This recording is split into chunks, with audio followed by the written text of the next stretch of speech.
صرف 1 منٹ. کبھی آپ نے سوچا کہ کوشش تو بہت لوگ کرتے ہیں لیکن کامیابی کسی کسی کو نصیب ہوتی ہے. ہزاروں بلکہ لاکھوں لڑکے کرکٹ کھیلتے رہتے ہیں سارا دن ساری رات. جاوید میاداد کوئی نہیں بن پاتا ہے. اسی طریقے سے آپ کوئی بھی شعبہ اٹھا کے دیکھ لیے کہ اگر اسکواش کا شعبہ تھا تو جہانگیر خان تھا, بہتوں نے کوشش کر کے دیکھ لی. اگر کوئی سوشل ورکنگ کا شعبہ تھا تو ایڈی تھا. سوال یہ ہے کہ ہر آدمی میں کچھ نہ کچھ صلاحیتیں ہوتی ہیں, ہر آدمی اوپر کے مقام تک کیوں نہیں پہنچتا؟ جواب اس کا بہت سادہ سا ہے. آپ کے اندر کتنی صلاحیتیں ہیں دوسرا کوئی نہیں جان سکتا, صرف اور صرف آپ ہی جانتے ہیں. دوسروں نے آپ کو باہر سے دیکھتا ہے, آپ اپنے آپ کو اندر سے جانتے ہیں. آپ کو معلوم ہے آپ کیا کر سکتے ہیں, آپ کیا نہیں کر سکتے, لیکن 2 چیزوں سے آدمی مار کھاتا ہے اور اس لیے کبھی وہ آگے نہیں بڑھ پاتا. پہلی چیز ہے کنسنٹریشن, یعنی اپنی پوری توجہ کو مرکوز کر دینا, اور دوسری چیز ہے کنسسٹنسی, یعنی ثابت قدمی. ہم لوگ جہاں مار کھاتے ہیں وہ یہ ہے کہ بالعموم ہم کسی ایک چیز پر توجہ مرکوز نہیں کرتے. ایک بھی یہ چھوٹا سا قصہ یاد آیا کہ ایک بار کوئی شخص جنگل میں جا رہا تھا, بیچ میں ایک دریا تھا بڑا خوبصورت سا, اور اس میں کچھ اسے دیکھا کہ انڈوں کے خول بہتے ہوئے آ رہے ہیں اور کچھ لڑکے وہاں نشانے بازی کا مقابلہ کرنا چاہتے ہیں. ایک ہی بندوق تھی ہوائی, باری باری آدمی اس کو اٹیمپٹ کر رہا تھا, اور شاید میں طے یہ ہوا تھا کہ اگر کوئی ایک خون پھوڑے گا تو پھر دوسرے خون پر ٹرائی کرے گا. ہر لڑکا باری باری ٹرائی کر رہا تھا لیکن بندوق اس کے ہاتھ سے نکل جاتی تھی. کیوں؟ اس لیے کہ وہ پہلا انڈے کا خون پھوڑنے میں ناکام ہوتا تھا. وہ کچھ دیر مسکراتا رہا اور پھر اسے کہا کہ ذرا بندوق بھی دکھانا, اور اس کی خاصی, لیکن لڑکوں نے اس کو ہوائی بندوق پکڑا دی. اس نے نشانہ سیدھا کیا, پہلا فائر کیا, ایک خون پھوڑا, دوسرا فائر کیا, دوسرا خون اس سے توڑ دیا. اسی طریقے سے ایک ایک کر کے اس نے 12 کے 12 انڈوں کے خون نشانہ لے کر توڑ دیے, اور کوئی ایک نشانہ اس کا ضائع نہیں کیا.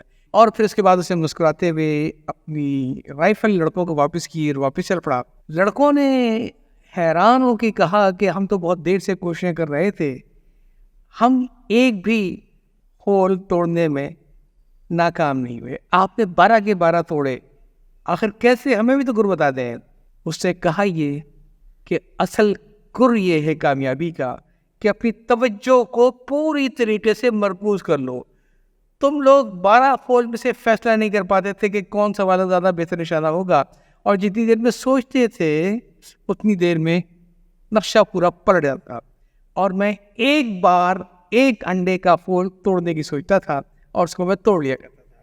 اگر تم لوگ کنسنٹریشن کرو اپنے خیالات کے اندر تو یقیناً تم بھی اپنے مقصد کو حاصل کر سکتے ہو. اور جب تک ادھر ادھر بھٹکتے رہو گے, فیصلہ نہیں کر پاؤ گے, سوچ میں پڑ جاؤ گے, تو کوئی کام نہیں ہو پائے گا.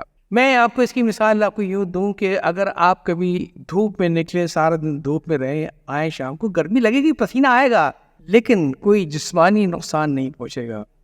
لیکن ایک چھوٹا سا اگر آپ 3 انچ کا مرتب عصا لے کر سورج کی طرف اس کا رخ کریں اور اپنی آپ ہتھیلی کی پشت پہ کریں تو فوری طور پہ اس میں آپ کو جلن محسوس ہوگی.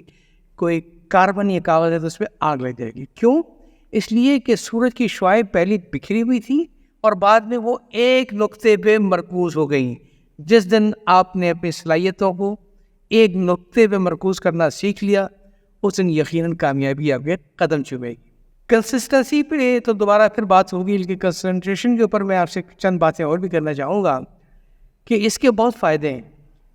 پہلا فائدہ کنسنٹریشن کا تو یہ ہوتا ہے کہ آدمی کی سوچ میں گہرائی پیدا ہوتی ہے اور وہ ہر پہلے کے اوپر غور کرنے کی پوزیشن میں ہوتا ہے, کیونکہ وہ دوسرے آپشن غور نہیں کر رہا ہوتا ہے, اس نے اسی ایک آپشن پہ کام کرنا ہے. کنسنٹریشن کا دوسرا بڑا فائدہ یہ ہے کہ پیداواری صلاحیت میں اضافہ ہوتا ہے. تیسرا بڑا فائدہ کنسنٹریشن کا یا اپنی توجہ کو مرکوز رکھنے کا یہ ہے کہ آدمی اس میں سیکھنے کی صلاحیت بڑھتی ہے, اس کی یادداشت میں اضافہ ہوتا ہے, اس نے پورا فوکس کیا ہوا ہے, لہذا جو چیز بھی اس نے فوکس کی ہوئی ہے اب اسے وہ ہمیشہ یاد پھر رہے گی.